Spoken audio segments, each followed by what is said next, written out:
coloquei ali no AVA um link para vocês ali no gerenciamento de escopo, né? No tópico de gerenciamento de escopo, um link para direcionar vocês ali na formação de grupos. Tá. Tá aqui, né? Aqui na... Tá, ok.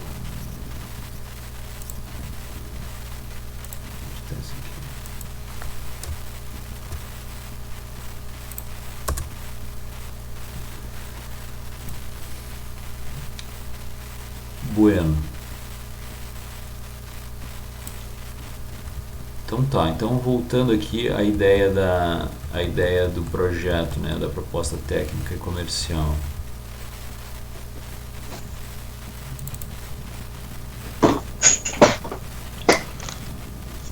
Então a nossa ideia é a seguinte: nós vamos fabricar 4 pipe racks nesse modelo aqui, tá?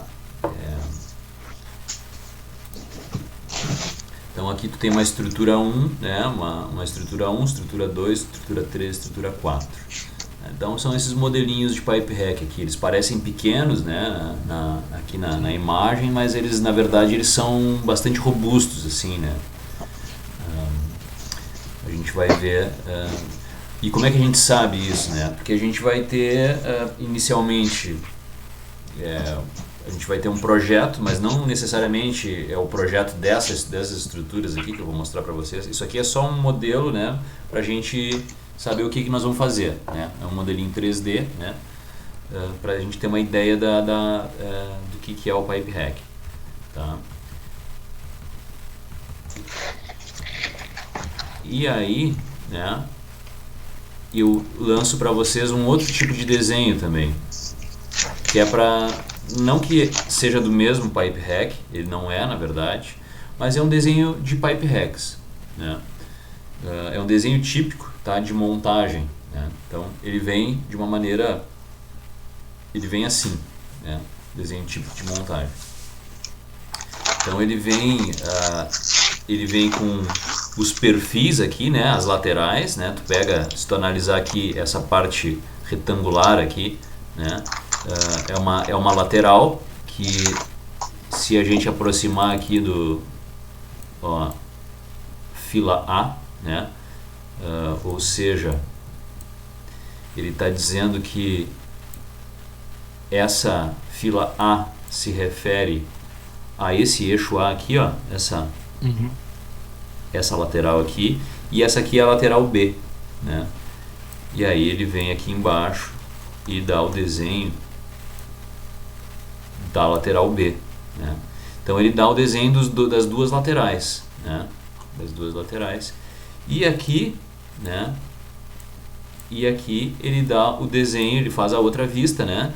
Que aí são os eixos aqui, ó, 6, 5, 4, né? Dos eixos 1, 2, 3, 4, 5, 6. E aí ele bota aqui, eixo 1, né? Ele faz um corte, então, né? Ele faz o corte aqui, né? É uma vista em corte no eixo 1, uma vista em corte no 2, corte no 3, né? Para justamente, ó, eixo 1, eixo 2, né? Eixo 3, justamente para evidenciar o que tem em cada, né? Em cada segmento. E algo interessante que normalmente aparece, que não aparece na verdade em orçamentos, né? É justamente esse tipo de imagem aqui em 3D, né? Uma coisa muito comum de acontecer nesse tipo de estrutura metálica é que o pessoal te manda só esse tipo de desenho aqui, o desenho de montagem, né? E às vezes, se tiver pronto, né, o que acontece? Quando a empresa está orçando esse tipo de equipamento, de estrutura, ela, ao mesmo tempo que ela está orçando, né, ela já tem esse desenho geral de montagem, né, mas a empresa contratada para fazer o projeto disso aqui, o dimensionamento, o projeto de detalhamento, né, ela está fazendo isso, não está pronto ainda, né? Então as duas coisas estão acontecendo em paralelo, o projeto de detalhamento, né, e a cotação, né, que é o que a gente está recebendo, né, uma cotação. Então, normalmente, tá? Normalmente, não é sempre, mas normalmente, né, tu não tem os desenhos de detalhamento. E o que são os desenhos de detalhamento? É pegar cada peça dessas, né, cada viga dessas e cada coluna dessas, né, Então o pipe rack é constituído por colunas, né? Essas colunas inteiriças aqui, né? Colunas e vigas, né? Vigas horizontais e contraventamentos, né? Que são os que dão uma estruturação aqui nessa montagem aqui, né? Os contraventamentos são normalmente nas diagonais, né? E as colunas são as verticais e as vigas são as horizontais, né? Então o que é os desenhos de detalhamento? É justamente pegar a coluna, pegar essa coluna e detalhar tudo que tem nela, fazer o desenho só dela e fazer todo tipo de detalhamento possível, né? Mostrar tudo que ela tem, as pontas aqui, os biséis, se vai ter bisel de solda, né? Se ela tem reforços, né? Chapas aqui, isso aqui se a gente aproximar aqui, ó, se a gente aproximar, ela vai indicar provavelmente um tipo de perfil dessa coluna. Que perfil que é esse? Não está indicando aqui, né? Vamos ver se as outras indicam.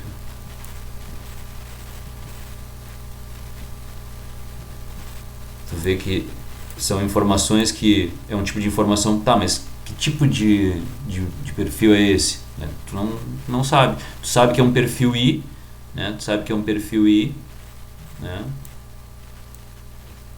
Como é que tu sabe que é um perfil I? Porque tu tem o desenho, aí eu vou abrir um segundo desenho, né? Um segundo desenho, que é o que está faltando, né? O desenho das elevações. Agora, nesse desenho aqui, o que tu está vendo? Tu está vendo as laterais, né? Uma lateral, outra lateral, e os cortes, né? Esse corte aqui, né? Os cortes. Mas agora, essas elevações aqui, ó, as elevações horizontais, a gente chama de elevação, né? Se a gente olhar aqui, ó, olha só, ele tem uma elevação, ó, o piso, né? Que está numa elevação a partir de uma linha de referência, por exemplo, se isso aqui é um navio, né? Por exemplo, ele está numa elevação, o piso, né? O pé do pipe rack, ele está numa elevação de 13.150, ou de 13 metros, né? Quer dizer que tem uma linha de referência, no navio, por exemplo, pode ter uma linha de referência centralizada no perfil do navio, assim, que dá, ou pode ser de um main deck, né, de um deck principal, né, aí teria que uma questão de projeto, né, de referencial de projeto, né, o pessoal da naval provavelmente tem mais ali na Iara, ali na unidade nova de granulação ali, a cada elevação tem a elevação 12.000, 14.000. Eles têm tá por essa medida assim também, mas essa referencial. Tu imagina o seguinte, se for na Iara, por exemplo, né? Por exemplo, se esse pipe rack ele tá num patamar superior do chão, digamos assim, né? Ele vai ter justamente isso, né? Por exemplo, a Iara ela pode considerar, por exemplo, o chão da fábrica, né? O chão de fábrica, né? Sim. Como a elevação zero, né? E esse pipe rack, por exemplo, se fosse na Iara, poderia estar montado em uma elevação superior ao chão, né? Então ele poderia estar montado a 13 metros de altura, por exemplo. É a mesma coisa que acontece no navio. Qual é o chão do navio, né? Na verdade, não tem um chão, né? Não tem um chão. Ele tem, no projeto, ele tem uma linha imaginária, né? Uma linha de referência. Ou pode ser uma linha imaginária de referência, ou pode ser um deck, né? Um deck ali no meio do navio, ou enfim, algum lugar, né? Um piso que seja de referência, né? Às vezes ali no convés, ali o piso do convés, né? Que pode ser a referência, mas eu acho que é uma center line, né? Que eles chamam de center line do navio, que é uma linha imaginária de referência, né? E a partir dessa linha, né, se determina as elevações. Então o que a gente consegue tirar daqui? Que essa aqui é uma elevação de 13 metros, ele está montado a 13 metros acima, né? Vai estar montado 13 metros acima de uma referência, né? E essa elevação aqui não tem informação, não sei porquê, vamos ver no outro desenho. Não tem também informação, tem aqui, tem aqui uma informação de elevação. Ó, a altura maior desse pipe rack fica 29, menos 13 são 16 metros de pipe rack, né? 16 metros de altura nesse caso. Esse desenho eu trago para vocês mais como para vocês reconhecerem. Aqui está um perfil, WT, esse perfil WT é o W de trabalhado, né? Um perfil laminado em T, será? Não conheço esse WT, não me lembro agora. Normalmente vem só W, né? Quando é um perfil I, né? Vem só W, né? O W.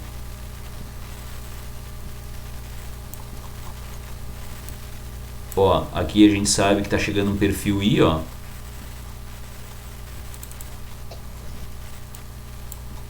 Ó, aqui um perfil I, né? Tá chegando, né? Tá perpendicular à tela do computador, né? Que é justamente essas vigas aqui, né? Justamente isso aqui é um perfil I. Ele trata como WT, não sei porquê, né?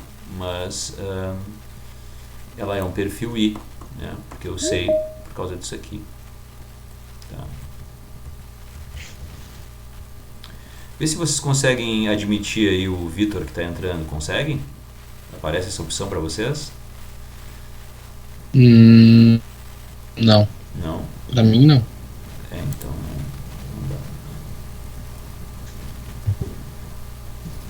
não dá. Bom, então se vocês tiverem alguma dúvida, tá? O Maicon tá mudo aí, não consegue falar, né? Também não consegue escrever no chat aí. Então, volta e meia eu apareço aqui. Se o Maicon tiver alguma dúvida, se, por exemplo, escreve para algum colega aí vai ter que dar um jeito. Ou me escreve depois, anota a dúvida e me escreve depois. Tá? Aí os outros podem me perguntar aí a hora que tiverem dúvida. Acho que ficou claro essa questão do desenho, né? Como é que funciona aí os desenhos de pipe hack.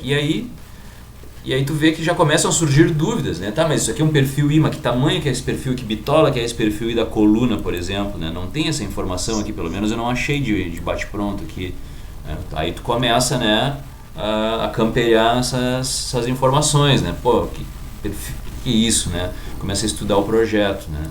Aí tu, não sei, né? Aí tu liga pro cara, né, pro cliente.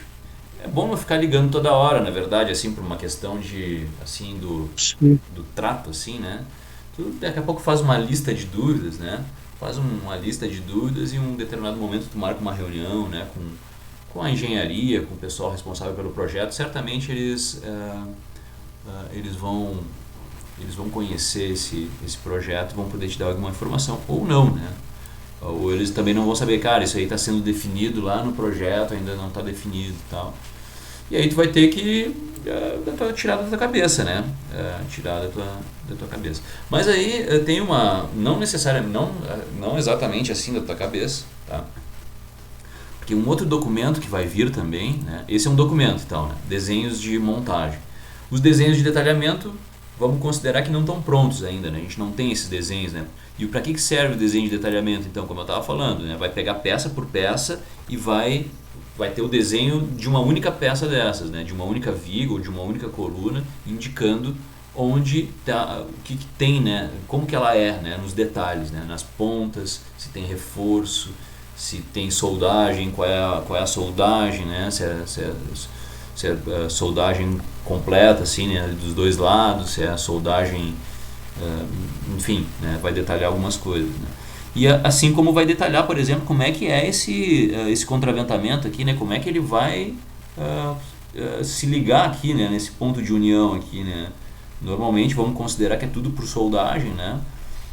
Mas vai ter o detalhamento aqui, né? Dessa ponta aqui, dessa ponta desse contraventamento, vai ter como que ele vai se ligar aqui, né? Como que ele vai fazer esse transpasse aqui também, né? Os desenhos de detalhamento vão poder informar, será que eles vão se conectar por soldagem aqui um no outro, né? Pode ser que sim. Então esse detalhamento vai aparecer. E cada peça dessas vai ter um nome, né? Cada peça dessas vai ter um nome, um tag, né? E é assim que tu vai te basear, né? Os desenhos vão começar a evoluir, né? Os desenhos, nesse primeiro momento, nessa primeira cotação, as informações ainda não são completas, né? Tu vai ter que muitas vezes te basear na realidade, um pouco na realidade e um pouco no estudo, na tua experiência, né? de trabalho com esse tipo de estrutura. Então eu trago aqui junto, né, esse modelo. Esse aqui é o nosso modelo visual, assim, né, que nós vamos trabalhar. É um pouco diferente, né, ele é menor, assim, não tem tantas, mas é só para a gente ilustrar, né, não é o objetivo assim de ser efetivamente, né. Então a gente tem um desenho 3D, tá, e a gente tem um desenho de montagem aí, né, beleza. Outra informação que a gente vai ter é a seguinte: é uma lista de peças, né? Então o que a gente vai ter? Além do desenho, né? Além do desenho, eu preparei aqui uma lista de peças do Pipe Rack 1, Pipe Rack 2, 3 e 4. Né? Então a gente tem lá a nossa estrutura 1, estrutura 2, 3 e 4, né? Então para cada uma delas eu preparei a peça, né? Um tag, né? Tags, né? E o tag de cada uma e o peso de cada uma. Essa é uma informação vital para nós orçarmos, né? É o peso dessas estruturas, né? Porque a gente vai ver mais à frente que a gente se baseia muito no peso para determinar, né, a partir de históricos que tu tem de produção, né, de históricos de montar estruturas semelhantes a essa, né, fabricar e montar. Nós vamos ter um histórico e diz que peças de perfil I com de peso, peças de perfil I, né, de peças médias, né, digamos assim, tem as peças leves, né, que são, por exemplo, guarda-corpo e corrimão, né, são peças leves, né, estruturas leves, né. Esse tipo de estrutura, pipe rack, são estruturas médias, né. E aí quando tu está trabalhando com estruturas pesadas, aí a gente está falando de vigas caixão, por exemplo, né, estruturas bem mais robustas, né, muito mais de perfil muito mais robusto, assim, né, não são tão delgadas, né. O pipe rack é uma estrutura média, né. Então a gente sabe que perfis metálicos, né, de perfil I, cantoneiras de tamanhos médios, né, a gente tem uma certa produtividade, né, a gente vai analisar isso, tá.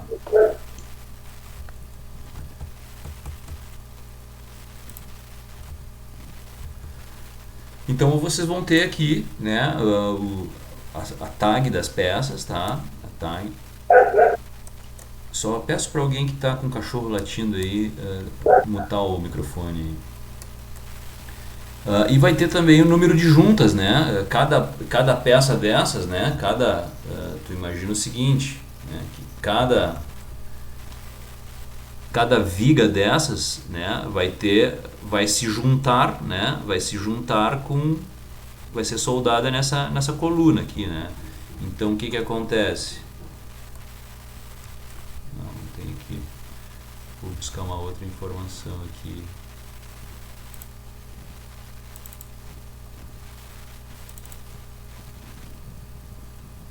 Então o que acontece? Essa ponta aqui, ela vai estar biselada, né? As abas vão estar biseladas, né? Vocês vão ter que fazer um bisel aqui, né? Construir um bisel. E o que eu ia falar? Ah, sim. Então cada peça vai ter um número de juntas. Por exemplo, aqui vai ser uma junta, aqui na alma vai ser outra junta, e aqui na outra aba vai ser uma outra junta. Então tu tem uma junta, duas juntas, três juntas de um lado, mais três juntas de outro. Então tu tem aí 6 juntas numa peça, né? Que é o que acontece aqui, que eu estou colocando aqui para vocês, né? Que essa peça aqui, né? Ela vai ter 6 juntas, né? Vai ter 6 juntas. 3 de um lado, 3 do outro, né? As colunas não têm juntas, né? Por que as colunas não têm juntas? Porque elas simplesmente recebem, né? Elas, do ponto de vista da coluna, ela recebe, né? Ela vai estar e aí eu vou puxar uma outra imagem aqui para ver se consigo esclarecer isso.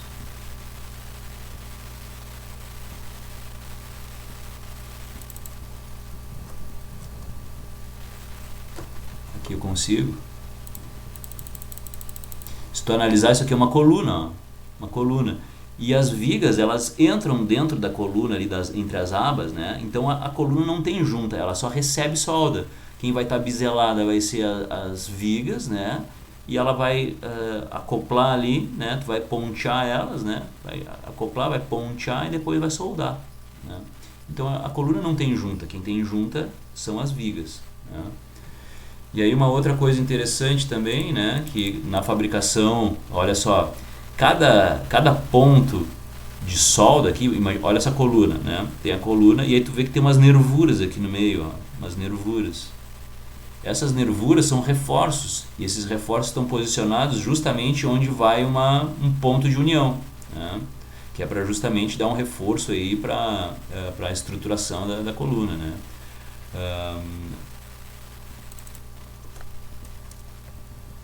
Outra imagem, né? Vamos ver se a gente consegue analisar. Ó, aqui, não sei se vocês estão vendo, mas chega uma outra viga, né? Chega uma outra viga nessa viga lateral aqui, né? E aqui, onde chega uma viga, tem um ponto, os pontos de chegada, os nós em perfil I normalmente tem reforços, tá? E esses reforços são fabricados, né? O que tu vai chegar, tu vai ter um desenho de detalhamento dessa peça, né? Tu vai cortar ela na medida, isso lá na fabricação, né? Esse pipe rack aqui, ele vai chegar totalmente desmontado, vai chegar em peças, né? Vai chegar em cada pecinha dessas, vai chegar solta para ti, né? Talvez, mas não é o nosso caso, né? Essas estruturas menores aqui possam vir pré-montadas, né? Pré-montadas de fábrica, mas não é o nosso caso, não vamos considerar dessa forma, né? Mas então essas nervuras, né? Essas nervuras aqui, elas vão ser construídas na fábrica, né? Tu vai ter o desenho de detalhamento, a posição delas, né? Então ela já vai vir pronta, né? Tu vai taguear elas também, né? Na fabricação, né? Então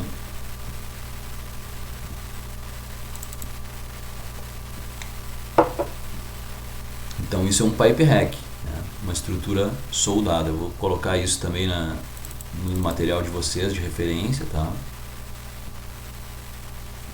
Mas a grande referência vai ser essa aqui, né? Que é peso, né?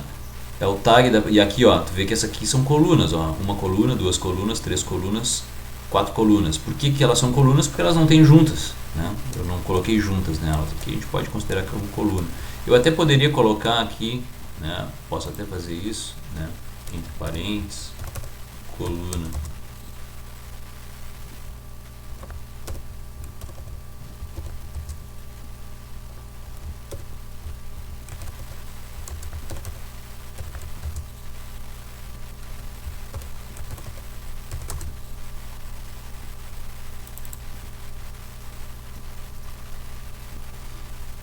Outro tipo de desenho, então, né, que eu vou disponibilizar também nesse material, né, esse aqui é um desenho de detalhamento, né, que ele detalha um pouco, né, detalha um pouco melhor, né, a questão, um detalhe aqui de como que o contraventamento vai encaixar, né, como que esse contraventamento vai encaixar.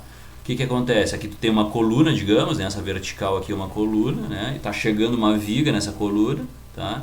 E lá na fabricação já vão ter colocado essa chapa aqui, essa chapa que vai ser soldada aqui nessa coluna depois, né?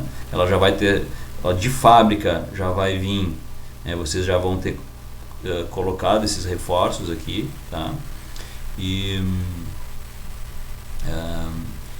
E aí depois ele detalha como que tu vai posicionar um contraventamento aqui, né? Então é um desenho de detalhamento, né?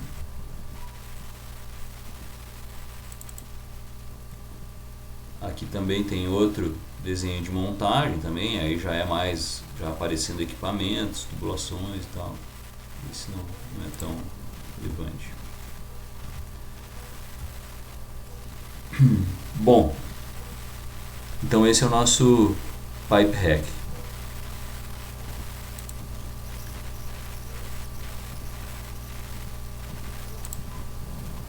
O que a gente viu aula passada então, né? Que a gente precisa definir então esse escopo, né? Nós precisamos definir o escopo e passa por esses passos aqui, né? Esses 5 passos aqui para a definição de escopo, né? E na medida que tu vai definindo esses itens aqui, ao mesmo tempo tu vai gerando uma EAP, né? Uma EAP de projeto, né? Uma EAP de projeto. Então o escopo, a definição de escopo, normalmente ela está lá no início da proposta técnica, né? Descrevendo o escopo, né? Descrevendo o que tu vai fazer, né? E aí tu chega na estrutura analítica de projetos. Chegando na estrutura, montada a estrutura analítica de projetos, né? Tu vai ter uma coisa chamada, abaixo disso, algo bastante interessante, que é o dicionário da EAP, né? Ou seja, tu vai dizer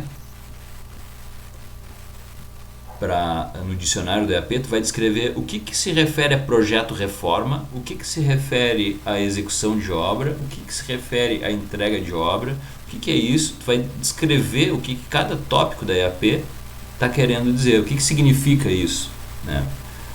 Porque tu pode colocar aqui, área de lazer, como assim área de lazer, né? Quem está lendo a proposta técnica tem que estar claro, né? Então abaixo da EAP vai uma descrição, e aqui tem algumas coisas, né?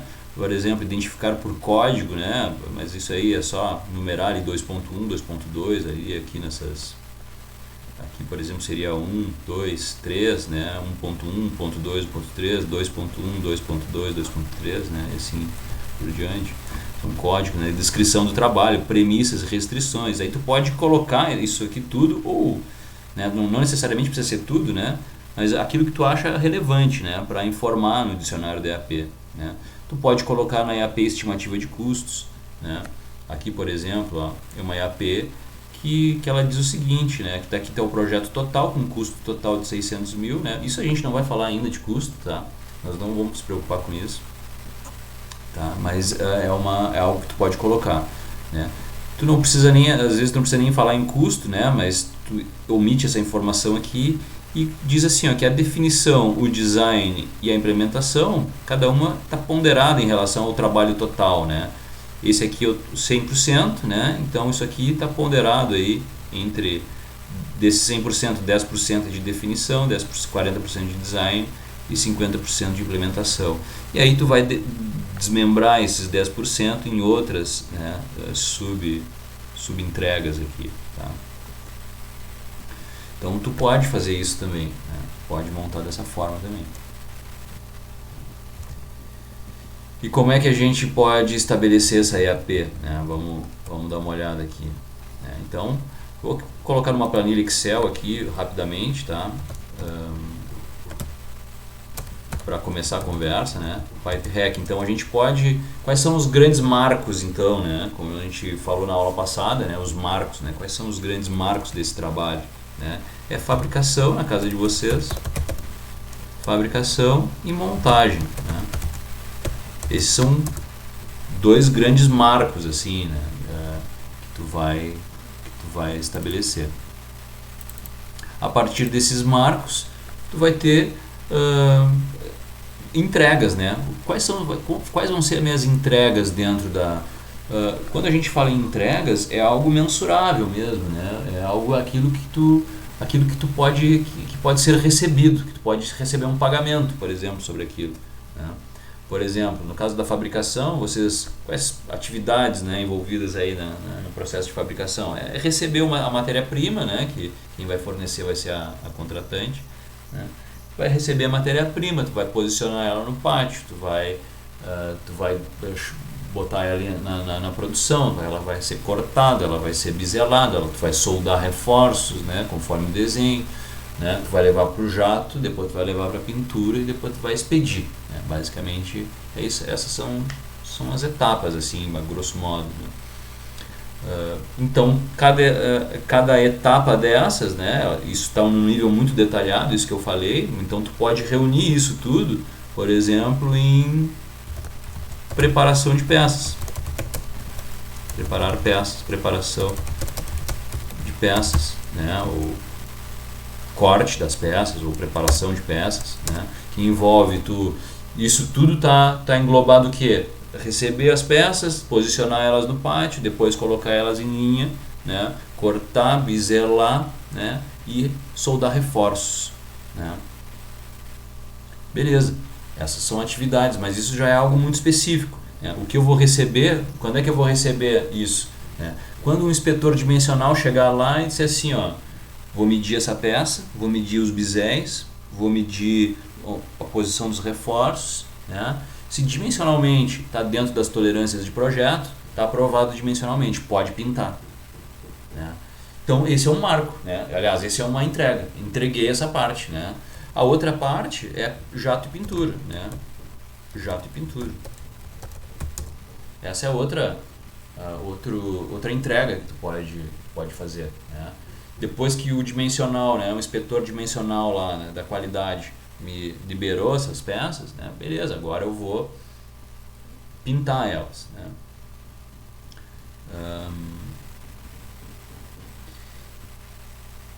E aí outro marco marcos são fabricação e montagem, né? Outra entrega dentro da fabricação pode ser, por exemplo, a expedição, pode ser ou não, né? Acho que expedição lá para o canteiro de obras, né? Então ela vai ser expedida, né? Lá para o canteiro de obras para o pessoal iniciar a montagem, né? E aí como é que é a montagem desses pipe racks, né? Isso é algo interessante, né? Como é que tu monta um trambolho desse, né? É que nem montar portão de garagem, digamos assim, né? Grades, né? Tu vai colocar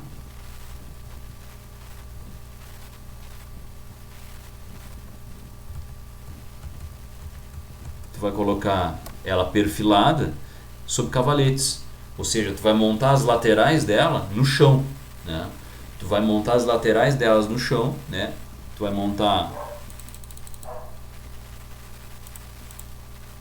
montar uma lateral no chão, paralelamente tu pode montar a outra lateral no chão, né? E vai verticalizar ela com guindaste, tá? Vai verticalizar ela e vai amarrar ela com as travessas aqui, né? As vigas transversais, né? Depois vai colocar os contraventamentos, por exemplo, né? Esses contraventamentos já vão montados no chão, né? Então tu vai esse é o procedimento tradicional de montar uma estrutura desse tipo, né?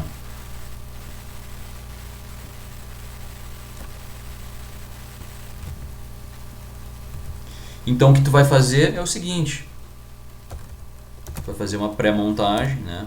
Pré-montagem. Aí o que acontece, né? Tu vai fazer uma pré-montagem no chão, né? Digamos dessa lateral aqui, né? É uma grade gigante, né? Na verdade, né? É uma serralheria pesada, né? Então tu vai montar isso aqui horizontal no chão, só que tu não vai soldar ela ainda, né? Tu vai deixar ela toda ponteadinha, né? Como é que tu vai, né? Tu vai pré-montar ela, que a gente chama, né? Tu vai fazer uma pré-montagem, tu vai deixar ela toda ponteada, né? Toda ponteada. O que tu vai fazer? Quais são as operações básicas, assim, né? É tu receber as peças no canteiro, separar elas, né? Por pipe rack, né? Por estrutura, né? Organizar elas, né? Conforme as tags, né? Conforme o projeto, para ficar mais fácil para ti. Senão, se tu empilhar elas, né?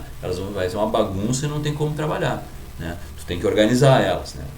Receber elas, deixar elas organizadas, né? De maneira que facilite que tu pegue elas, né? Pega peça por peça, leva para um cavalete, posiciona ela num cavalete, né? Então tu vai precisar de cavaletes aqui, né? Para montar ela no chão, né? Cavaletes assim, a altura de cintura, né? Que eu tô falando, né? Cavaletes comuns, assim, cavaletes que tu usa aí, né? Só que claro, né? Reforçados de aço, né? Tal, né? Mas são cavaletes na altura da cintura para te trabalhar caminhando, né? Na volta dessa estrutura aqui. Então tu vai pegar uma peça, vai posicionar no cavalete, vai pegar outra peça, vai montando esse quebra-cabeça, né? Vai montando o quebra-cabeça e vai aproximando. Quando tu aproximar, tu ponteia, dá 2 pontinhos de solda ali, pum, pum, fixei. Aí vai ponteando toda ela, vai deixando ela toda ponteada, né? e aí vai começando, e aí vai conferindo, pô, isso aqui não ficou na medida, corta o ponto, tira o ponto, ajusta, ponteia de novo, né? E aí vai montando toda a peça. Depois que tu tiver com toda ela ponteada, essa lateral toda ponteada no chão, tu vai chamar a inspeção dimensional, né? O teu inspetor, ou né, enfim, quem seja lá, ou se o cliente vai fornecer o inspetor, né? Normalmente isso acontece.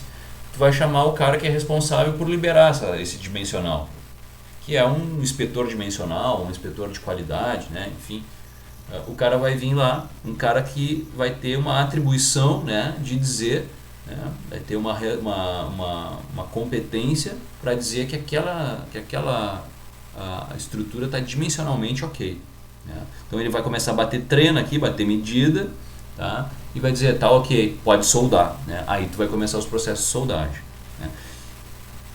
Aí tu vai soldar junta por junta, né? União por união, né? Tu vai soldar, depois vai vir um cara especializado em soldagem, vai olhar, né? E vai dar uma aprovação. Isso, né? Isso eu estou falando isso é uma construção. Como o nosso cliente é um cliente de construção naval, né? Que trabalha na construção naval. Então ele passa necessariamente por essas etapas de qualidade, né? Não que na indústria, até o Alisson pode nos dizer se passaria tu sabe me dizer se a Yara, uma estrutura na Yara passaria por esse nível de inspeção de inspeção de qualidade, Alisson? Inspeção dimensional, depois inspeção de soldagem? Não, passa sim. Passa, né? Passa. E aí a Yara tem lá dentro da qualidade, tem os inspetores dimensionais e de soldagem? Sim, tem. O pessoal tem todo o setor lá de tanto da parte da manutenção, tanto o pessoal dos projetos das plantas novas ali, das estruturas novas ali, do pessoal lá do projeto lá que é do PCM lá e tudo. Tem o pessoal que acompanha o pessoal da engenharia que acompanha diretamente essas obras assim. E tu trabalha que setor lá, Alisson? Eu sou da manutenção, sou mecânico mesmo. Mecânico de manutenção. O cara tá sempre, os mecânicos lá, mas nós mecânicos lá a gente tá sempre se relacionando com o pessoal do projeto, o pessoal lá dos inspetores, tudo. Cara, vocês têm muito problema de entupimento em tubulação lá? Tem, direto. Sistema de lavagem lá é direto. E é um problema, entupimento é um problema... É um problema. Sério, assim, digamos. Ou seguido, até dependendo do entupimento, a bomba vai pro saco. Mas o sistema de lavagem lá, principalmente da granulação, a da acidulação nova ali, que ela é novinha ali, ela acho que ela não tem um ano e meio só de vida, ela não tá dando problema, mas a granulação lá, que é um pouco mais antiga, direto dá problema de entupimento. Bom, voltando, né? Então é isso, né? Então tu vai pré-montar ela, pontear toda ela, chamar o inspetor dimensional. Então isso vale para construção naval, como vale para uma planta industrial também, né? Uma planta industrial como a Yara, por exemplo, né? Então, e aí tu vai soldar essas juntas e vai chamar um inspetor de soldagem, né? Para dizer, tá boa a solda, né? Tá ok. Alguns procedimentos que tu vai realizar, né? E aí vai depender, né, vai depender dos procedimentos de qualidade, né, da empresa. Eles vão determinar o seguinte, cara, todas as juntas devem passar por líquido penetrante na superfície, tá? Então, ou seja, acredito que vocês já devam ter visto soldagem, né? Líquido penetrante é um ensaio não destrutivo, né? Que vai detectar alguma trinca, alguma descontinuidade aí na soldagem, né? Vai identificar ali por líquido, né? Aquele líquido rosa, né? Que tem um poder de de penetração, ali, de capilaridade para dentro daquela fenda, né, aquela microfenda, né, que é uma trinca, por exemplo, né. E aí depois com o revelador tu vai conseguir identificar onde é que tem uma trinca, por exemplo, né. Então normalmente 100% dessas juntas passam por visual de solda, ou passam por líquido penetrante no acabamento de solda, né.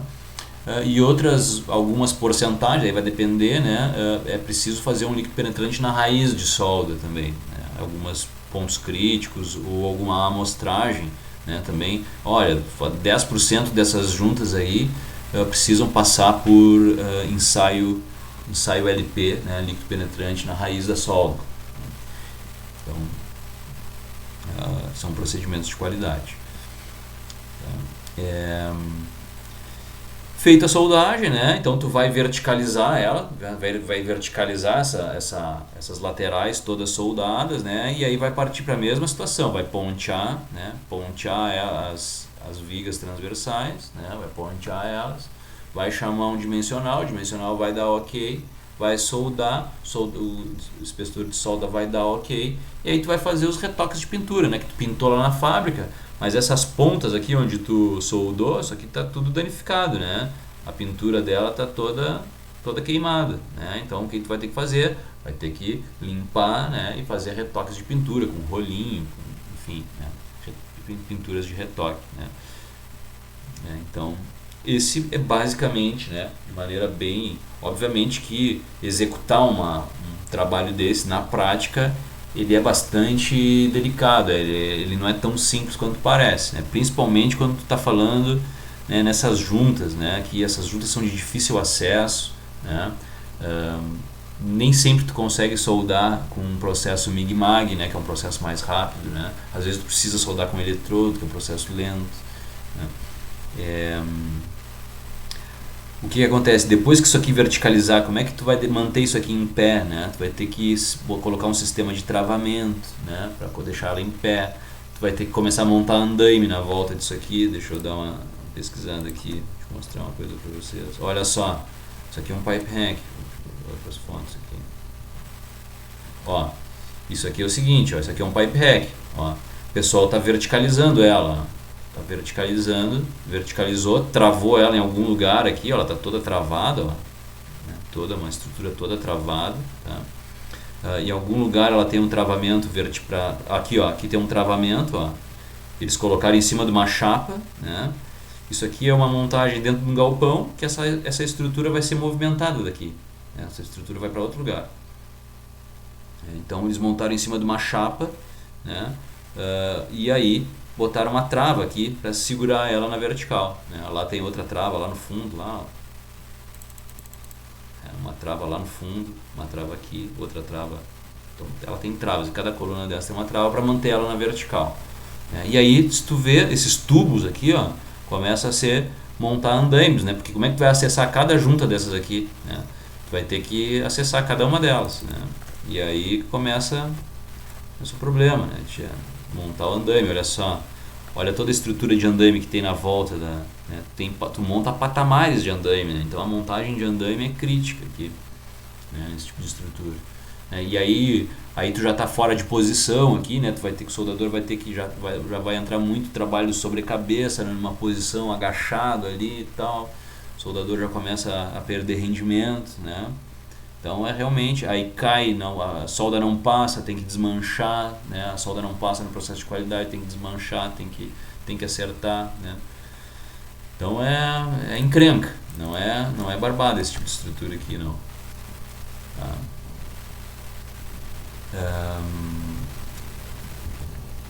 Então é isso. E aí depois, claro, né? Vocês estão vendo aqui que, olha só, aqui tá vendo que a pintura está queimada, né? Aqui tem uma pintura queimada, né? Então, aqui, por exemplo, o que aconteceu? Ó? Aqui tu tem uma viga, né? Que ela não conseguiu todo o comprimento, né? Que os caras tiveram que fazer uma emenda aqui. Tem uma emenda. Às vezes tem que fazer isso aí. Bom,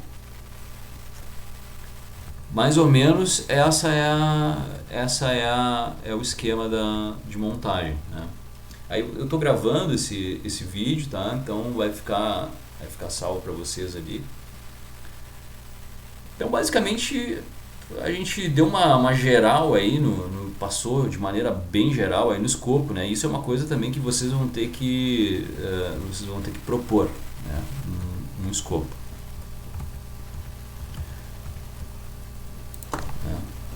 Então o que a gente estava fazendo ali? Nós estávamos fazendo uma EAP, né? A pré-montagem, então, né? Falei um pouco da pré-montagem, né? Pré-montagem, vamos colocar horizontal. Soldagem horizontal, tu pode colocar dessa forma, né? Pré-montagem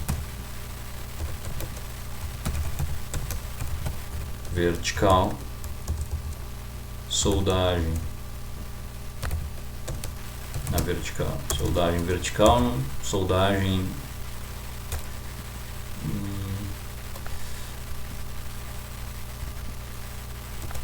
vamos colocar na mesma terminologia, soldagem vertical. E aí entra a questão da EAP, né? O dicionário da EAP ele identificaria o que é soldagem vertical, né? Como assim? Que quem está lendo, né? O cara que recebeu o orçamento, ele vai olhar assim, soldagem vertical, como assim? Né? O cara vai ficar se perguntando. Então o dicionário da EAP resolve essa dúvida, né? Ou tu pode simplesmente dizer o seguinte, né? Outra possibilidade é tu colocar simplesmente pré-montagem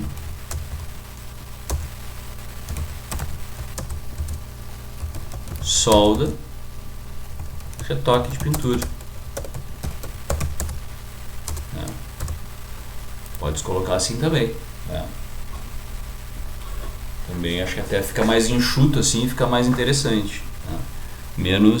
Menos margem de não entendimento, né, por quem está lendo, né? Isso a gente precisa estar sempre preocupado, né? Que a pessoa que está lendo tem que compreender. A gente sabe o que está, né? Cada um sabe o que está na sua cabeça, né? Então, cada um sabe do seu mundo interior, né? Mas o mundo interior muitas vezes, né, para ele existir, ele precisa extrapolar, né? Então, quer dizer, precisa aquilo que está na tua cabeça tem que estar bem claro, assim, né, para quem lê entender, né? É uma questão de comunicação. Beleza, essa é uma EAP, né? É uma EAP. Aí o dicionário da EAP vai descrever, né? O que se trata fabricação. Fabricação. O que é fabricação? Fabricação, né? Preparação de juntas, preparação de peças, né? O que é a preparação de peças? Né? O que é a preparação de peças? Quais processos envolve?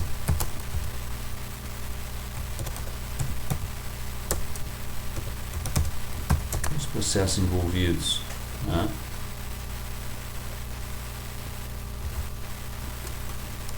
Jarro de pintura.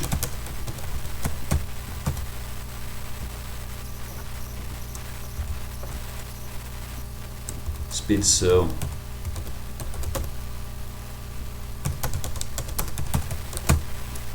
Pode ter expedição ou não, né? Isso não é isso é com vocês, né? Isso aqui é só uma proposta, tá? Isso é com vocês que vão definir isso aí. Então o dicionário da EAP vai contemplar todas essas nomenclaturas aqui, né? E dar uma descrição ali, né? Vocês podem usar esses tópicos aqui como ideia, né? Usar um ou outro, né? Ou usar o que vocês acham necessário. Aqui é o dicionário.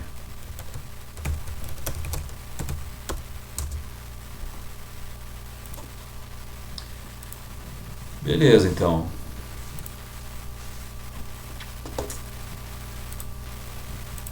Então o que a gente está fazendo é descrevendo o escopo, né? Descrevendo como vai ser o trabalho, tá? Então aqui isso que eu montei aqui para vocês, né? A questão da matriz de responsabilidade também, já falei, né? Isso aqui é interessante. Bom, aqui tem o guia para vocês, tá? Esse livro aqui está lá no AVA também, né? E o PMBOK também está lá no AVA. E aí a gente vai passar para o tempo, né? Para o gerenciamento do tempo, né? Que aí já vai envolver, bom, essa é a EAP, esse é o trabalho que precisa ser feito e tal, mas agora a gente precisa aprofundar nessas atividades, né? Nós precisamos aprofundar nessa discussão aí de, bom, a EAP, temos a EAP, mas isso aqui até gera um cronograma, sabe? Isso já é possível, né? Gerar um cronograma inicial de trabalho para uma proposta técnica, né? Baseado nessas entregas aqui. É possível já gerar um cronograma com isso aqui, né? Inclusive até é mais indicado, porque o cara que recebe ele não quer muito saber de detalhes inicialmente, até porque as informações não estão tão detalhadas assim, né? Então ele quer saber mais ou menos quando é que tu vai me entregar quando é que tu vai me entregar aqui essas etapas, tá? Quando é que tu vai me entregar essas etapas mais macro, assim, essas entregas principais, né? Quando é que tu vai fazer essa pré-montagem, quando é que tu vai terminar a solda e quando é que tu vai terminar esse retoque aqui. É isso que ele quer saber, qual é o prazo, né? Quanto isso vai custar, quanto vai custar cada uma dessas, né? Cada uma dessas etapas, né? É isso que ele quer saber, né? Agora, só que o cronograma, ele necessariamente, né? Ele é algo mais detalhado, né? Então tu vai pegar uma entrega dessa, preparação de peças, tá? Então o que é a preparação de peças, né? Quais são as atividades que envolvem isso? Preparar a peça significa receber a peça, posicionar a peça, levar a peça para o corte, né? Já é um nível mais, então o cronograma começa a detalhar o passo a passo de cada atividade, cada entrega dessas, né? Jato e pintura, posicionar a peça, né? Ajustar a máquina. Aí, claro, o nível de detalhamento do cronograma, né, vai depender, né?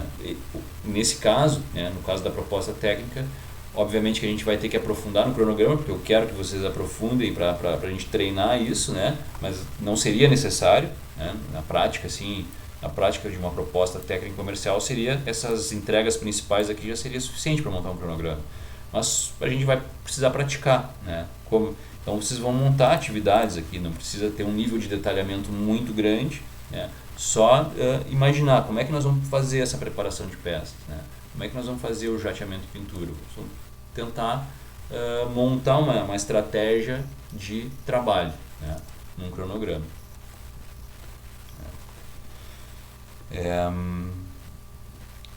Então, uma coisa que já dá para fazer, né? Então vamos falar um pouco sobre o cronograma, né? O PMBOK, né? Ele detalha aqui algumas atividades aqui que ele fala do gerenciamento do cronograma, né?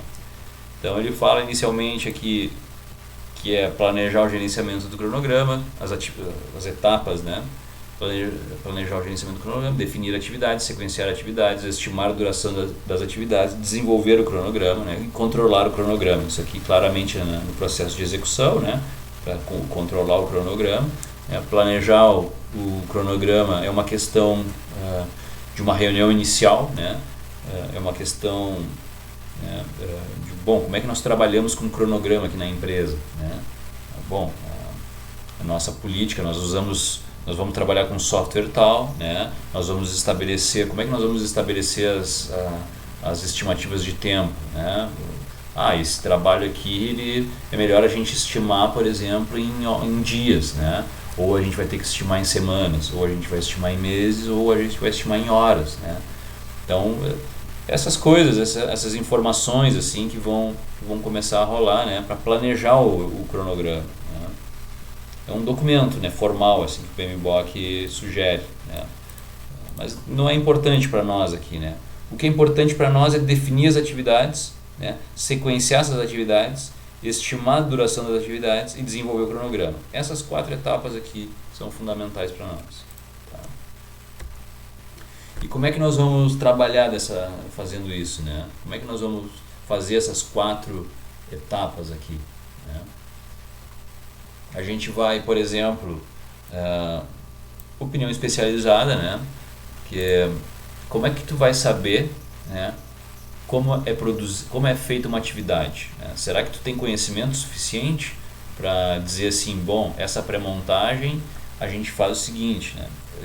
Falando assim de maneira bem executiva mesmo, lá na execução, lá na mão na massa, né? Tu sabe como é o passo a passo da pré-montagem? Não sabe? Então tu tem que procurar alguém que saiba, né? Opinião especializada. Ah, tá. Pré-montar uma estrutura dessas aqui, né? Beleza.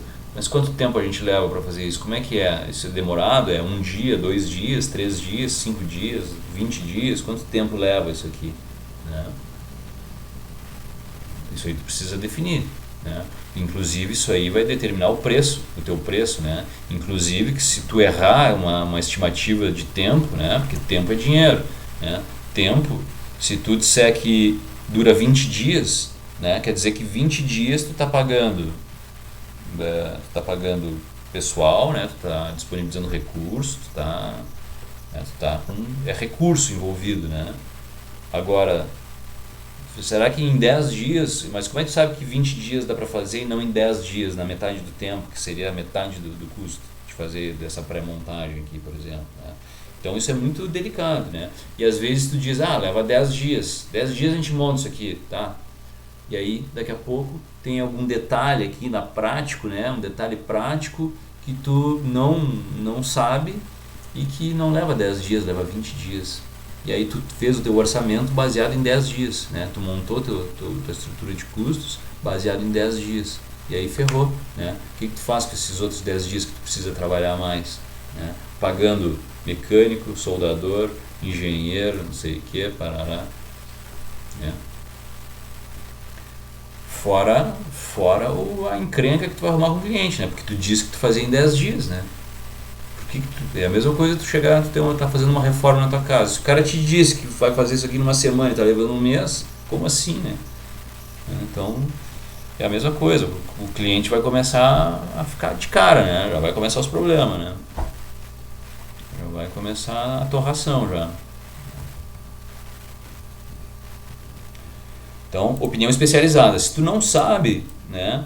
Algum colega de empresa, alguma pessoa já vivenciada nisso sabe, né? Uma consultoria pode saber, né? Então a opinião especializada ela tem que aparecer, né?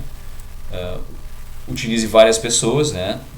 Pessoas com experiência nesse tipo de estrutura, né? Mas não só uma, né? De repente várias pessoas, porque uma te diz, cara, dá para fazer em 15 dias. Não, isso aí tu faz em 15 dias. Não, mas peraí, se nós fizer de uma outra forma, a gente pode fazer em 12 dias. É. E aí um terceiro talvez vai dizer assim, não, mas nós temos que considerar o seguinte, ó, que nesse período aí tem um período de chuva, né? E nós vamos estar trabalhando na rua, então vamos considerar 20 dias, né? E aí tu vai começar a ponderar isso vai começar a rolar um consenso, né? Vai começar a rolar um consenso, tu pode trabalhar matematicamente, tu pode trabalhar com uma média, né? Com uma visão pessimista, uma visão otimista, né? Uma visão, vamos ter uma visão otimista e vamos dizer que vai acabar em 10 dias, né? Uma visão otimista, uma visão pessimista de não, cara, a gente tem que ser pessimista, isso aqui vai durar 20 dias. Só que sabe qual é o problema, né? Qual é o problema da visão pessimista? É muito tempo, né? Ali ele estica para não errar, né? Mas só que esse esticar para não errar, pode ser interessante, mas também pode ser caro, né? Então tu pode perder um orçamento por esticar demais, né? Então tu pode balancear isso aí, de repente fazer até uma média disso, né? Então tu tem estratégias para fazer isso, né? Considerar condições normais de trabalho, né? Período normal de trabalho, não considerar hora extra. A hora extra se considera evidentemente num orçamento, mas isso é depois, né, com uma etapa, né, para cronograma não se considera hora extra, tá? Horário normal de trabalho, né? Quer dizer, pode até considerar, né, sei lá, mas o padrão normal é não condição normal de trabalho, tá? Unidade de tempo, tu tem que definir, né, que tempo que se nós vamos trabalhar em horas, em dias, semanas ou meses, né? Eu, nesse caso, indicaria trabalhar em dias, tá? É uma boa medida de unidade de tempo, tá? Cada atividade independente, né? Tu vai analisar cada atividade, tá? Vai analisar cada atividade e tu pode te basear lá na EAP, né? Conforme a gente estava na hora de montar o cronograma, né? Na hora de montar o cronograma aqui, tu vai pegar a reforma do projeto, um projeto arquitetônico. Quais são as atividades envolvidas no projeto arquitetônico? Projeto paisagista. Quais são as atividades, né? Então tu vai poder te basear na EAP para montar o teu cronograma, né? Nós vamos ver isso.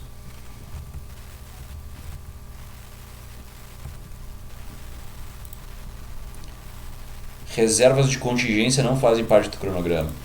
Isso aqui, o que é reserva de contingência, né? Tu imagina o seguinte, né? Um projeto, né?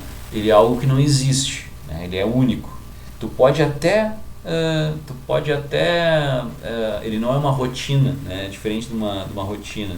Ele é algo único. Tu pode até dizer assim, não, mas eu já fiz estruturas iguais a essa. Não, mas é igual, mas não é a mesma, né? Não é a mesma porque é em outro lugar, é outro clima, é outro ambiente, é outra empresa, outra forma organizacional de empresa, é outra, sabe, é outro fabricante, é outra, sabe, é parecida, mas não é a mesma, né? E o que acontece é que, claro, que quanto mais experiente tu é nesse tipo de estrutura, menos reservas de contingência tu vai precisar, né? Ou seja, reservas de contingência são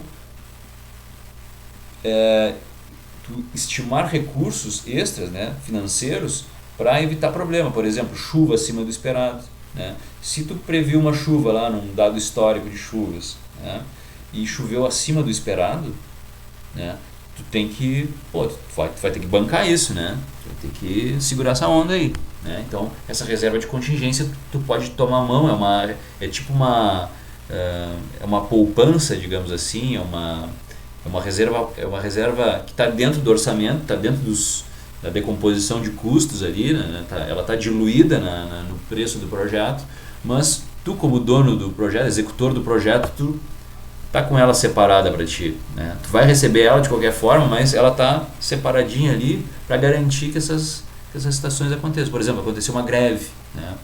Aconteceu uma greve. Tu até vai prever uma greve, né?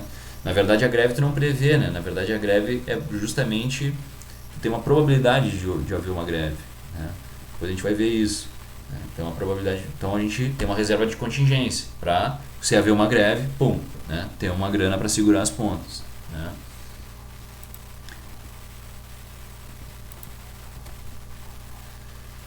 Acrescentar a avaliação de risco na estimativa de tempo. É o caso clássico da chuva, né? Risco de chuva temos, né? Então a gente tem um dado histórico, né? A gente, em condições normais de trabalho, a gente executa essa atividade em determinado tempo, né? Bom, como a gente sabe que tem uma probabilidade de chuva, então nós vamos esticar um pouquinho mais esse tempo, né? Então essa também é diferente um pouquinho da contingência. A contingência é coisas que tu não prevê, então, né? Então são coisas que tu acha que pode acontecer, mas tu não tem certeza. Então é uma coisa meio assim, ou até mesmo imprevistos, né? Então tu tem normalmente o pessoal usa aí 5%, 10% de reserva de contingência, né? 10% do valor total do projeto, tu bota a mais para coisas que tu não consegue enxergar, não consegue prever, né? Claro, como eu falei, quanto mais experiente tu for num determinado tipo de estrutura, né, menor é essa tua reserva de contingência. Mais seguro tu fica em relação a essa reserva de contingência, né? Menor essa reserva de contingência, mais barato é o teu preço, né? Porque tu tem mais segurança, né? Por experiência, né? Mas mesmo assim tem que ter, porque tem coisas que tu não prevê, porque cada projeto é um projeto, né? E aí pode-se acrescentar, né, avaliação de risco, né? Por exemplo, a questão da chuva é um bom exemplo, né? Na estimativa de tempo. Risco depende, a gente vai dar uma analisada mais à frente. Os cronogramas, né, essas estimativas de tempo, elas podem ser feitas, né, de diferentes formas, né? Eles têm trago aqui algumas nomenclaturas de cima para baixo e de baixo para cima, né? Quer dizer o que é? De cima para baixo é quando tu faz uma previsão bastante generalista, assim, né? Por exemplo, assim, tu tá numa conversa tu tá em negócio, né? Temos uma fábrica lá, né? A fábrica de vocês, né? Tá lá. E a fábrica de vocês tem um custo por hora, por exemplo, reais por hora a fábrica, né? Então tu sabe lá, tu tem lá o teu custo administrativo, teu custo de chão de fábrica, tu tem teu custo, né? Teu custo, né? Quantos reais tu gasta por hora da fábrica, né? Hora de trabalho da fábrica. Então tu bota o teu HH, né? Teu homem-hora, né? Em cima, reais por homem-hora, digamos assim. Então isso quer dizer o quê? Se uma determinada atividade, né, eu dizer assim, cara, isso eu consigo fazer com 2 pessoas, 2 mecânicos em 3 dias, né? Quer dizer, tem um HH aí, né? Então tem um homem-hora aí, uma multiplicação de 2 vezes 8 horas por dia, vezes 3 pessoas, dá um homem-hora, né? Então quer dizer, quantos reais, né, custa a minha fábrica por homem-hora, né? Esse homem-hora quer dizer que esse valor está tudo embutido, né? Toda a fábrica, todos os custos de fábrica está embutido nesse. É uma forma muito rápida de tu fazer orçamento. Por exemplo, cara, eu preciso fazer um vaso de pressão ali assim assado, cara. Quanto tempo aí, mais ou menos? Quanto custa mais ou menos aí pra gente fazer isso aí? Né? Aí tu sabe o valor da hora da tua fábrica, né? Quantos reais custa a tua mão de obra, sabe por experiência que para fazer um vaso de pressão desse tipo que ele está falando, eu vou levar aí tanto tempo, cara, vai te custar mais ou menos aí tanto, né? Um orçamento até de boca, né? Tu pode usar também para refinar um pouco mais, né? Projetos rápidos, né? Projetos curtos, tu pode usar isso, né? Também, né? Ou reais por metro quadrado, né? Muito usado em obras, né? De construção civil. Ou pintura também, né? A pintura também trabalha bastante com isso, né? Ou HH por metro quadrado também, né? Aqui, né? Quantas horas por metro quadrado de pintura, né? Eu gasto. Eu tenho lá uma superfície, uma chapa. Eu preciso pintar. Quantos metros quadrados tem essa chapa? Beleza. Então tá, para chapas eu vou gastar tantas horas por metro quadrado de chapa. Agora se é um guarda-corpo, né? Eu vou pintar um guarda-corpo, é diferente, né? Então, quantas horas por metro quadrado, né, eu gasto numa estrutura tubular, por exemplo. Então, são formas, né, de tu estimar, né,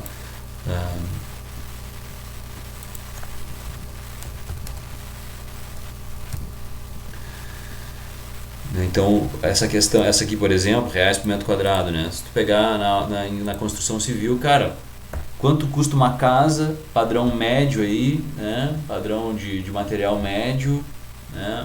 Quantos reais por metro quadrado para fazer uma casa? 3 mil reais por metro quadrado.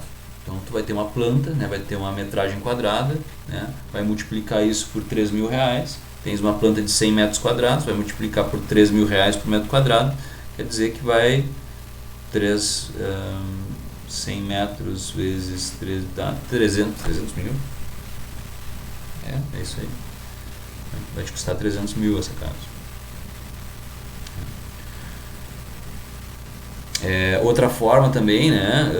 Tu diz assim, bom, vou fazer uma casa, né? Voltando à história da casa. Bom, eu sei que por projetos anteriores, né? Numa casa média aí, de padrão médio, né? De material, eu gasto 20% da fundação, 5% da elétrica, né? São porcentagens aí, né, por histórico, né, dados históricos. Então tu consegue fazer orçamentos rápidos às vezes, né? Então muitas vezes tu precisa, eu tenho uma empreiteira, né, cara, e quero investir em casas, quero construir casas para vender, né?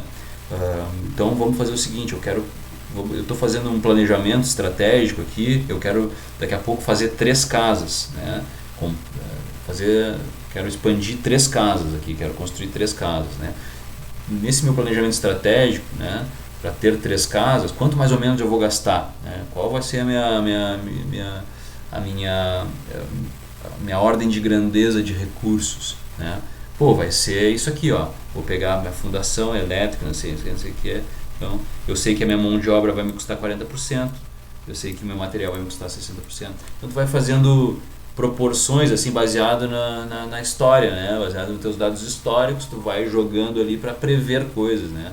Que essa é uma estimativa estratégica do ponto de vista estratégico. Agora, quando tu pega um projeto, quando um pipe hack, por exemplo, um projeto dá para fazer também, né? Dá para fazer isso também dá. Quando a empresa, por exemplo, o cliente sabe, por exemplo, que o pipe hack que em dados históricos de pipe hacks, né?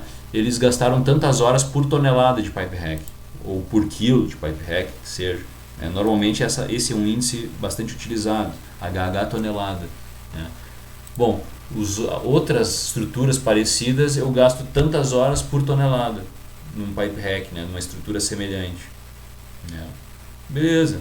Então se eu gasto, por exemplo, 150 HH tonelada, eu já sei quantas horas eu vou gastar. Pipe hacks, por exemplo, giram em torno de 150 HH tonelada, né? Bom, se eu tenho tantas toneladas, se meus pipe hacks têm tantas toneladas, eu vou saber quantas HH eu tenho, né? Então, pô, se eu pegar um preço médio de HH aí, né, um preço médio de valor de homem-hora, né, entre uma média de mecânico, ajudante, soldador, né, pintor, né, então tu pega um preço médio aí, o valor de hora médio desses profissionais, multiplica pelo HH tonelada, tu vai saber quantas horas, quantos reais mais ou menos tu vai gastar de mão de obra aí, né? Então, basicamente é isso.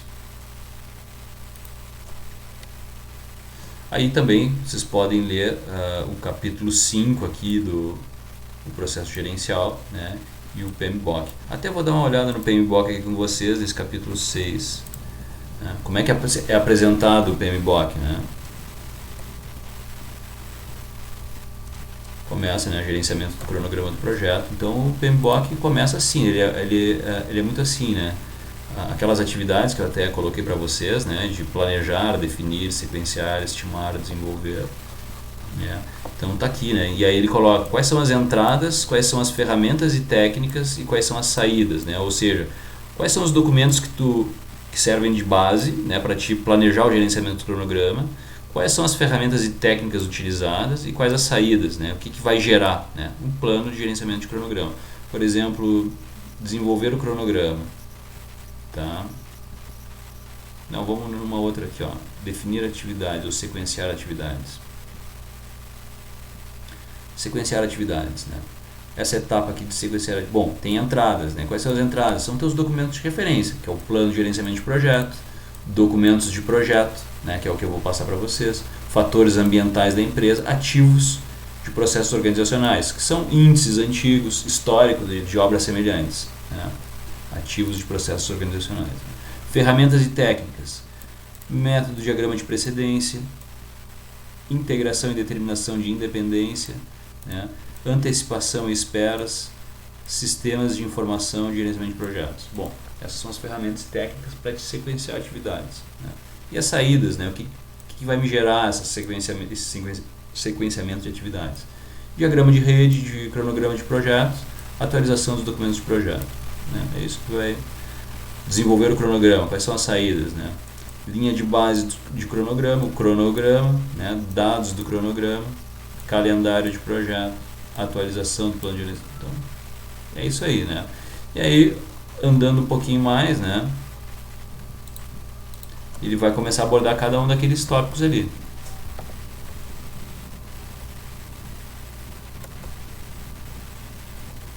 Meio devagar no computador aqui. Planejar o gerenciamento do cronograma, né? Aí voltando, né? Aí o PMBOK volta. Bom, entradas, ferramentas para planejar o gerenciamento do cronograma, né? Entradas, ferramentas, técnicas. Aí ele vai identificar, né, cada, né, termo de abertura. O que é o termo de abertura? O que é o plano de gerenciamento de projetos? O que é os fatores ambientais da empresa? Né? Ativos, processos organizacionais, o que é? Né? Aí, ferramentas e técnicas, né? Opinião especializada, análise de dados, reuniões. Né? Quais são as saídas? Saídas é o plano de gerenciamento do cronograma. Definir as atividades, ó, aquela etapa lá de definir as atividades, entradas, ferramentas e técnicas, saídas. E ele vai explicando cada uma desses itens aqui, né? Então é assim que funciona o PMBOK, né? Ele é bastante assim, ele é completaço, né? Tu não usa tudo sempre, né? Mas ele é um guia, né? de ferramentas e técnicas, né? Para te trabalhar nos projetos. Não deu tempo, né? Não deu tempo de falar tudo, né? A aula que vem a gente vai começar a falar um pouquinho mais de cronograma de projeto, né? Então o que a gente tem aqui para concluir, né? A gente tem aqui com a EAP, né? Desenvolvendo uma EAP, a gente tem uma linha de base do projeto, uma linha de base de escopo de projeto, né? A EAP faz isso, né? Ela gera uma linha de base do escopo do projeto.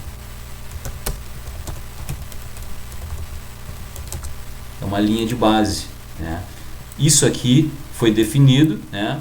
Tu definiu isso, né? Tu acertou isso, tu propôs isso, né? E essa é a tua linha de base. Tu não vai mexer nisso aqui, né? Tu não pode mais mexer nisso aqui, a não ser que tu seja autorizado a mexer, tu identifique uma necessidade, né? Identifique uma necessidade de alteração, e aí entra todo um procedimento aí de comunicação disso, né? Tu não pode alterar uma linha de base de escopo assim a teu bel prazer, né? Porque tu identificou e agora eu vou fazer do meu jeito, né? Não, tu vai precisar documentar isso, né? Tu vai precisar informar a tua empresa, vai precisar informar o cliente, né? Tu vai ter que ter a aprovação do cliente, né? Tu vai ter que ter um cuidado aí para mudar a linha de base, né, do escopo. Tá? E depois também a gente vai ver que a gente vai ter a linha de base do cronograma, né? A linha de base, tu vai definir o cronograma, vai bater o martelo com relação ao cronograma e deu, aquele é o cronograma. Agora, se tu tiver que, né, tu vai ter uma linha de base, obviamente que tu vai poder fazer ajustes, né? Mas agora a linha de base, que vai estar principalmente relacionada aqui com as atividades da EAP, né? Essa aí não pode ser mexida. Tu pode mexer em algum detalhe aqui específico, né? Mais aqui de miudez aqui dentro do cronograma, que a gente vai ver, né? Pode mexer nisso, mas não pode alterar os marcos principais, né? Isso aí vai ser a tua linha de base de tempo, né? Mas isso a gente vai falar mais na próxima aula. E a gente vai usar um software aqui, a gente vai começar a ver um software que eu uso, que é o Project Libre, que é tipo um MS Project, mas é livre, né? Vocês podem baixar aí.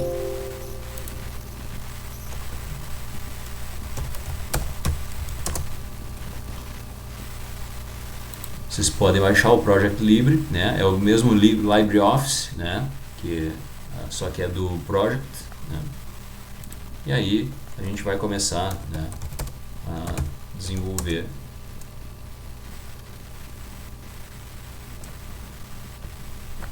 Estava pensando aqui na vida. Vai começar a desenvolver um cronograma.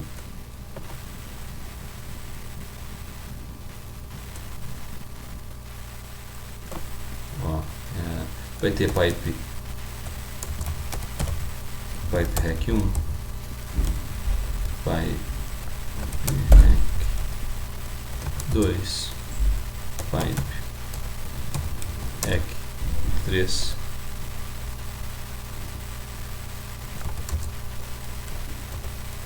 pipe hack 4.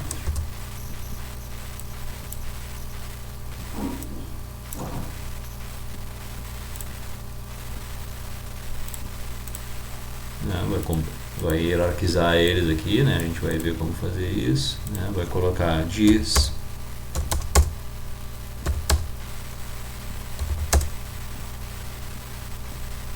vai começar a gerar um cronograma aqui, né?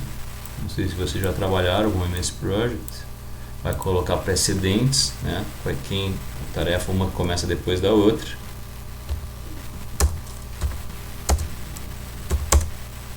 Vai gerar um cronograma.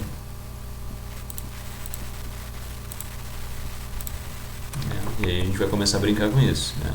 Vamos aí dentro do PipeHack 1, vamos começar a estabelecer as atividades, né? Vamos colocar aqui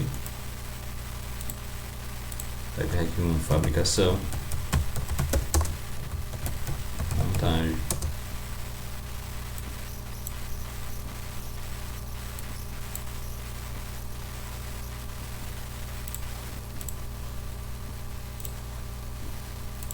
PipeHack 1 e assim sucessivamente, né?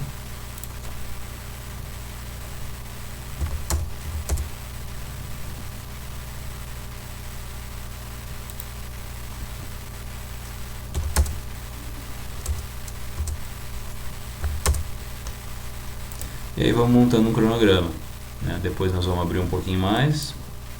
Dentro da fabricação vão surgir novas atividades e assim a gente vai indo, né? Aí ele vai gerar uma EAP, vejam, né? Ele automaticamente vai gerar uma EAP para nós, né? Ó, PipeHack 1, 2, 3, 4, abaixo fabricação, montagem. Vamos dar uma brincadinha rápida aqui.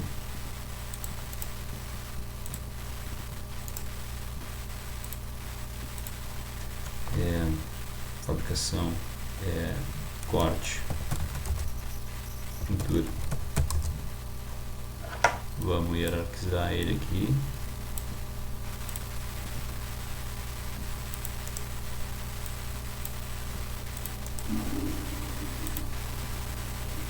Montagem pré-montagem,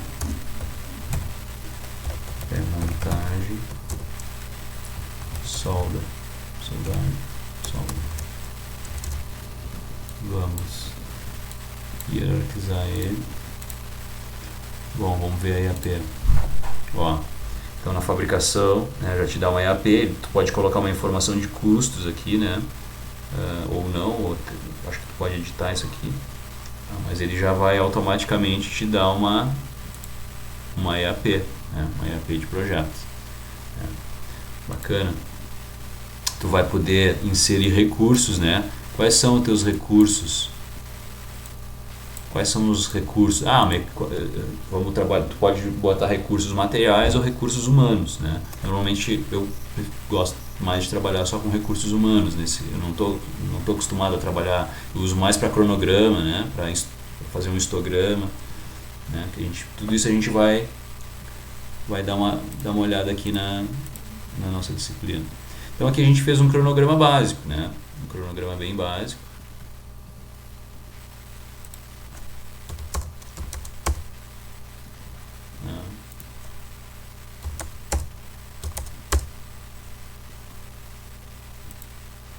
E assim a gente vai indo, né? Vamos montando um cronograma, vamos estabelecendo relações aqui de precedência, né?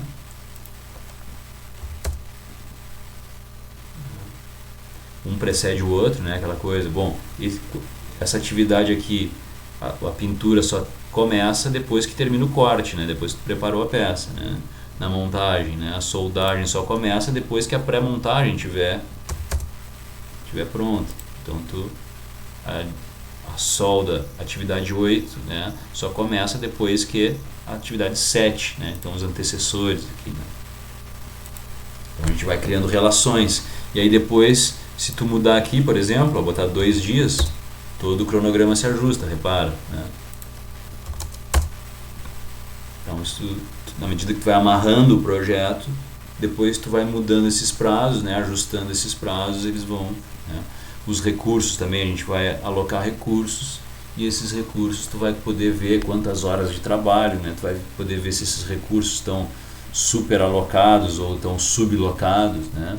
Tu vai poder vai poder dar uma analisada nisso e mexer nesses recursos para o melhor aproveitamento possível, né?